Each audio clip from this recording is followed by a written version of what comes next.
We are back with Dr. Sharon Contreras, H. Walker Sanders, and Joe Brosser. They are here talking about the bond referendum that you will see on the ballot in May. That is May the 17th when you go to the polls for the primaries. And so we're talking about the $1.7 billion bond for Guilford County Schools, along with a fraction of a penny tax increase. You can text your questions. The number is at the bottom, 336-379-5775. This first question is, will the sales tax increase pay for the bond, and how many years will it take to pay the bond off? Great. Let me talk just a second about the sales tax. If the tax doesn't pass, the county commission has a statutory obligation to upkeep our schools. They're going to have to do it one way or another. And if the bond passes and the tax doesn't, they're going to have to pay it.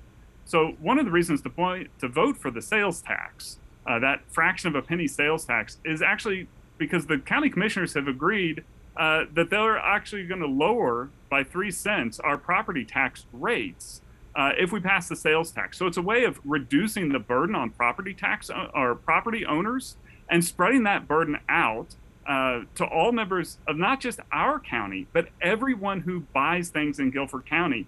And we know that nearly 40% of that sales tax is going to be carried by people who don't live in Guilford County. So it's really a cheaper way for residents of Guilford County to pay for these necessary expenditures. And they're expecting the bond will take about, it's amortized every 30 years. Okay, so 30 years to pay the bond back. So this is a question that we get often. How did we get in this predicament with our schools needing so much work? Could you say that again? Go ahead, Dr. I didn't Contreras. hear the question.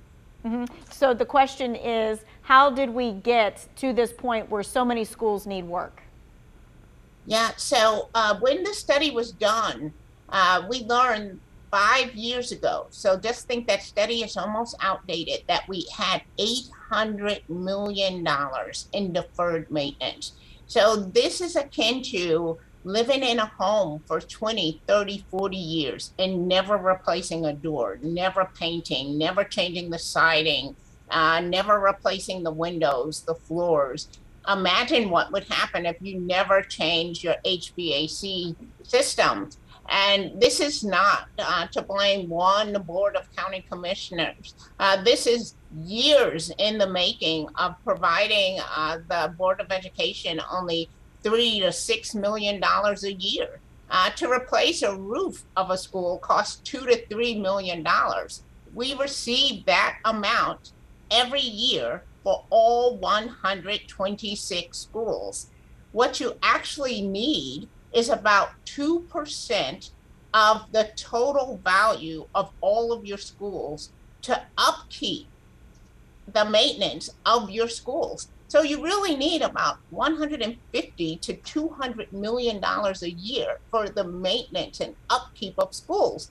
We receive about $3 to $6 million a year. So that's how we got into this position. It's no one person's fault, no one board's fault. And this is very typical of school districts all over the country.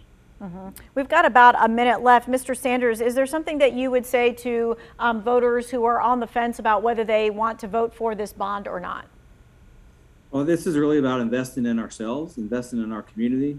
Well, if you think about how we need to do that, the less expensive way of doing that is to broaden the base and lower our rates. The sales tax spreads this out, as Reverend Brosser has already mentioned. Over 40% comes from outside Guilford County. If you think about the new Tanger Center that we've done, we privately built this Tanger Center. No taxpayer dollars went into that. Think of the amenities that we've invested in ourselves. It's time that everyone come forward and invest in the future of this community, and to do that with this $1.7 billion bond package. I can't think of anything more important for us to be doing as a community at this point. Okay, and with this, every school gets some kind of touch. Is that correct, Dr. Contreras? Absolutely. So there is money allocated for new buildings, for renovation of buildings, but there's also about $400 million allocated for safety and technology upgrades in 100% of our schools.